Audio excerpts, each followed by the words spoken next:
Welcome to Affiliate Voices. My name is Greg Hoffman, and I'm here with my partner, Daniel M. Clark. Hello, Daniel. How are you? Hello. I'm good. Everything good in your world? Getting there. All right. That's good. I should have a fully functional kitchen next Monday. That is extremely important. Yes. All right. So let's get into our Affiliate Voices interview today. We are talking with Darren Byerly. I said it right, Byerly? You did. Don't buy late, buy early. I always worry about last names.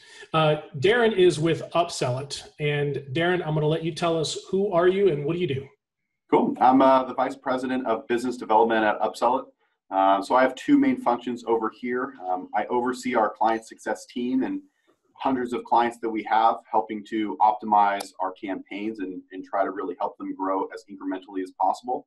And then I kind of co-help or assist our Vice President of Sales in trying to grow that account base. Been working with Greg for years on how do we find new opportunities, new clients that we can really help together, reach new goals and what they're trying to get year after year. Okay, so tell us what is a shopping cart abandonment affiliate? Sure. So shopping cart abandonment affiliate essentially is a solution provider and a technology provider. But we found out a long time ago that what we're offering to our clients is sales. We're trying to get them incremental sales, and the only way that it makes sense for us to work with our clients is on some sort of performance basis. If we can get them 5 sales, they should pay us for 5. If we can get them 10,000, they should pay us for 10,000. But to have somebody pay a flat rate didn't make sense. So when we began about 13 years ago, lo and behold, there's a whole world of pay for performance marketing out there. And it just was this seamless fit for us. We know we can provide value, incremental value. We don't need our clients to sign long-term commitments with us. And everything can be tracked through that network. So it was just this marriage and synergy of a network, having agencies and relationships and advertisers together that can all work together and make some sort of incremental impact for as many clients as possible. So I'll tell you real quick about how Apogee got into the business of working with shopping cart abandonment. And this is before I met you. In 2010, 2011, I sat down with Brian Littleton from ShareASale and one of our merchant partners because I was trying to understand more about your model. And Brian basically said back then he didn't like the fact that affiliates were in the shopping cart abandonment industry. He encouraged all merchants to do it themselves. If you have the resources, if you have the technology, then you should own that life cycle of once they get to your site, you've got to keep them and you've got to protect them. But as we've moved through the years, I've noticed that some of our small to mid-sized clients don't have those resources. And they don't have, some of them never even considered a shopping cart abandonment solution. So we went through several of your competitors before we found you guys. And right now we only work with Upsellit.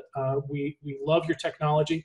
The only thing that, and you know I was going to bring this up, the only thing I didn't like about Upsellit and the rest of your competitors is that you guys are extremely competitive. And sometimes in the sales process, you get, lots of emails and aggressive emails and repeated emails. So I think I'm probably blacklisted on all of them at this point. And I think your competitors know that I'm only going to work with Upsellit. Right. Yeah, no, it definitely makes a lot of sense. And to your points, that's at least the prospecting part of it. The sales part of it kind of speaks for itself. Once somebody's interested and we can get them on a call, we don't really sell anything. We show them what we can do and then have them think out loud, how can we customize this for our website? But they don't actually have to do that. We do all that customization. And you kind of hit one of the other big points of what we provide over here. It's really the technology that's harnessing the actual solutions.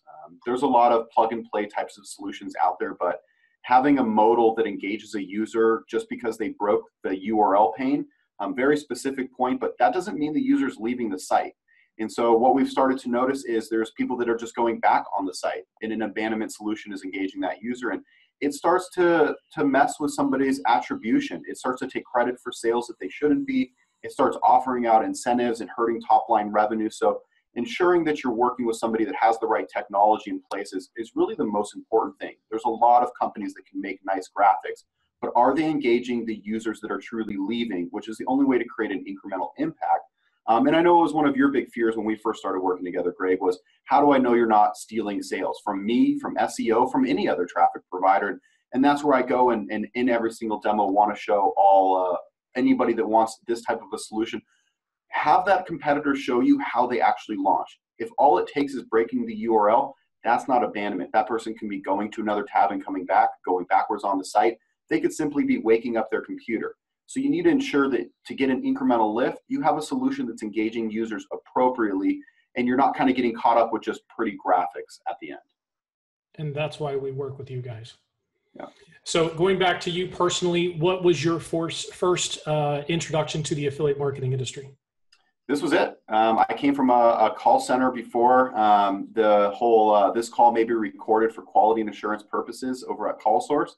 And then one person that I worked with over there happened to be really good buddies with the person that became my manager, and called him up and said, I think this person's going to be better at your company than our company. And there was a lot of just bureaucracy at the last company I happened to be at. Great company, still around, but it was just hard to move up. And over here, this was a little bit more in the startup phase 5 years ago. And we've grown from about 17 to 35 employees just in 5 years. And I hope, part of that was due to me, but everybody that we've hired, all the talent that we have internally, and everything we're looking for in the future, the partners that we've been able to gain their trust like you over the years, and really showing that we're here to create an impact for your clients. We're not here to steal from your clients, which is what some smaller plugins or other providers can end up doing, and it can take a little while to even figure that out. So you've been in the industry for about 5 years. Mm-hmm. I guess one of the questions I like to ask everybody, and I find after doing a few of these affiliate voices, I'm starting to get a feel for the answers and how people answer based on how long they've been in the industry. Okay. So about 5 years, what kind of changes do you think you'd like to see in the industry going forward? I'm curious what 5 years of experience. It's interesting because I'm in the affiliate industry, but I don't have the knowledge that just about every other person has, because I've kind of been stuck in my little niche. And while I love my world, I'm only able to get snippets of information from, when we end up meeting up at Affiliate Summit and we are able to sit down for an hour and you guys are telling me some of those struggles. But I know one of the biggest things is really finding out true attribution. Where did the person originate from and what actually converted them? And that happens to fit into my niche, but it fits into every single traffic provider out there. Every person writing a blog, everybody running a coupon website, everybody wants credit if they get a click, but were they really the person that deserves the credit, all of the credit, part of the credit? So I think where I see this going, and we're even comfortable with this, is how much credit should every sale get to that end affiliate? Should it be split in some sort of way? Should 100% of it go to somebody? And Greg and I have had conversations about specific affiliates and really ensuring that those people that spend a lot of time getting them there get a piece of that pie. And then those people that maybe help assist get a little piece of the pie. And how can we win at this together versus really feeling like we're trying to compete with one another? So it fits a little bit more maybe into my world and my niche a little bit, but I know that that's a big topic of concern. I know that like impact radius and share a sale, that's a big thing that they've been trying to figure out over the years is really attribution at the end. And how do we fairly start to divvy this up so everybody's getting a little bit at minimum along the way, if they all did a piece of it to get that person to buy. You mentioned Affiliate Summit. You and I have spoken at Affiliate Summit a few times over the years. Do you attend any other conferences? Yeah, so we always go to the affiliate summits, and then we try to go to all the different network events. So a couple of people from our team were just at the ShareSale conference. We do the deal makers for Rakuten. We go go back. Greg's like, wait a second. Who was there? Jeremy and Kevin. Did I see Jeremy? I may have. I think yeah. Yeah, okay, you're right. Maybe I did. Yeah, he was there. I mean, I remember I saw you there 2 years ago when you had the Cubs jersey on, and then the last one before that was actually was it in Charlotte? Yeah, Charlotte. Yeah. That was where we first really got a chance to sit down and speak. I think that was 2014. I know they've had some breaks in between their years, but we always like to go to those. And then sometimes we'll test out the waters on some different ones. We've tried IRCE. That's really never done too much for us. We went to Shop Talk this year, which was a really good one. Getting a lot of the C-level executives from some of the bigger brands over there. So we just try some different stuff, and I think really what's on our horizon coming up is going global. We were just a couple of the managers were at the PMA Awards in London, which we were up for an award 2 weeks ago. I would have been there, but happily I was in Hawaii pre-planned beforehand, so I was actually more happy to be there. And so that's really where we see this going next is really global, and how can we take over the world? I don't want you to give away any secrets or anything like that, but if you can, in general, talk about some of the best categories. What type of either the size of merchants or what type of merchants do best with your type of solution? Yeah, I mean, I really wish it could just be like this type of industry's best, but I mean, we work in everything from digital download type goods, the McAfee's, Isotope, TechSmith, if you use Jing for like a screencast. We work with Flirty Aprons and California Wine Club and really, hard products like that. Really, it's everything across the board. It's high consideration items. We can do a lot of unique technical features for them. A lot of people that are seeing like a big growing mobile traffic. That wasn't a really great sentence. Are seeing traffic growing on mobile a lot.